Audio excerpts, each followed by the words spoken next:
வணக்கம் உறவுகளே! இன்னும் 10 ஆண்டுகளில் வெயில் இப்போது உள்ள அளவை விட 1 மடங்கு அதிகரிக்கும். அப்போது நம்மளால் தாங்கவே முடியாது. குழந்தைகளை காப்பாற்றுவதில் சிரமம் ஏற்படும். இந்த வருடமே ஊரில் உள்ள அனைத்து குழந்தைகளுக்கும் வெயில் கொப்பளங்கள் அதிக அளவில் ஏற்பட்டுள்ளன.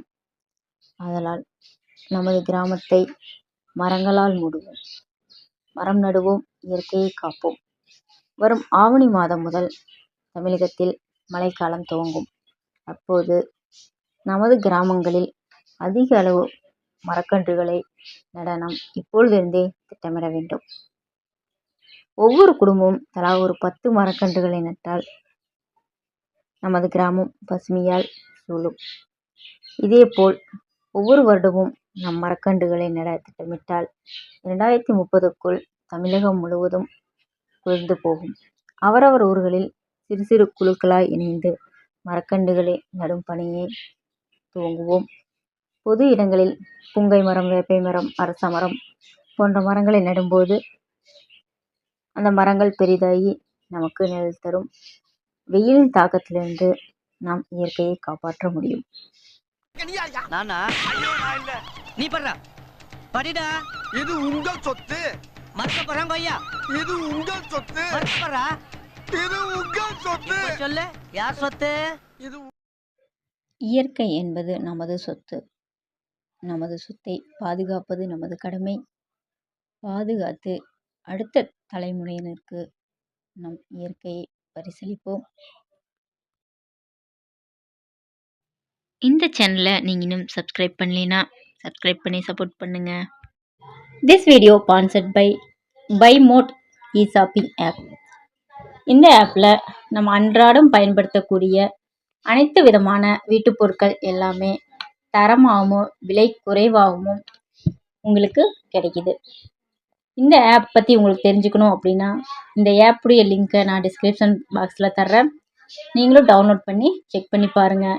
இந்த ஆப் மூலிமா வாங்கக்கூடிய பொருட்களுக்கு நிறைய டிஸ்கவுண்ட்டு, உங்களுக்கு நிறைய ஆஃபர்ஸ் இருக்குது. குறைவான விலையில் தரமான பொருள் வாங்கணும்னா இந்த ஆப்பை நீங்கள் யூஸ் பண்ணலாம். தோல்விகளை வெற்றியாக்குதல்.